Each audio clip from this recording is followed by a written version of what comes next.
Hi everyone. We're already a week into the new year, and it's that time.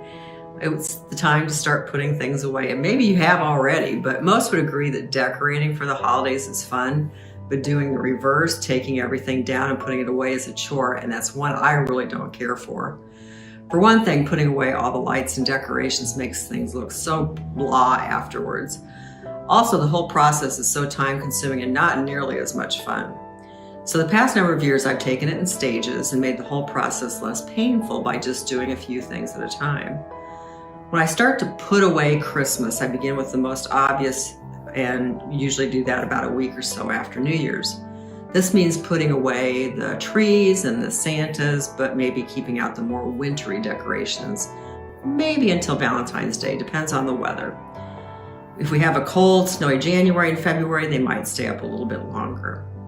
It seems to be a little bit less painful this way for me, and I can even start taking down a few things at a time instead of doing the whole thing all at once. And part of the fun also is figuring out where I can put all the things where I had put all the things that the Christmas decorations replaced.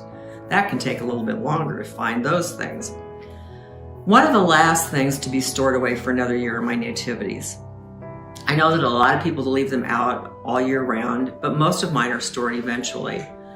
One of my most treasured is a ceramic set that my parents gave Ralph and me for our first Christmas together as a married couple.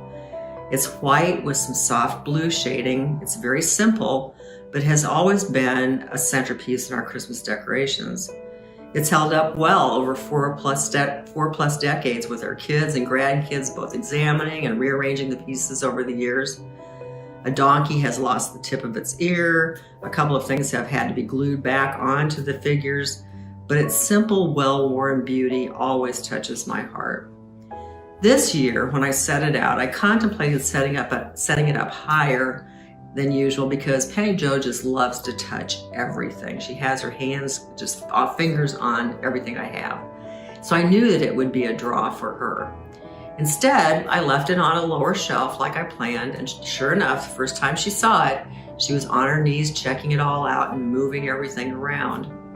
By the time she went home, the camels were with the shepherds, the donkeys and angels were right in the middle of everything, and the wise men and the shepherds looked like they were waiting in line for something to start. I just stood there for a moment, just looking at her arrangement, thinking, how perfect. Rather than my artful placing of all the pieces, Penny Jo had managed to make a real statement. Shouldn't we all be waiting in line impatiently to see the Savior? It doesn't matter how we got there or who we're standing with or kneeling beside. We should be right there waiting our turn to pay homage to our God and King.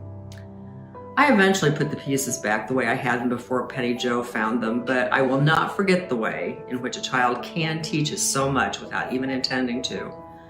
Seek the child of Christmas every moment of your lives and join those who have followed him to the manger. You'll be standing with many others who come to meet our Savior. Have a great week. Bye.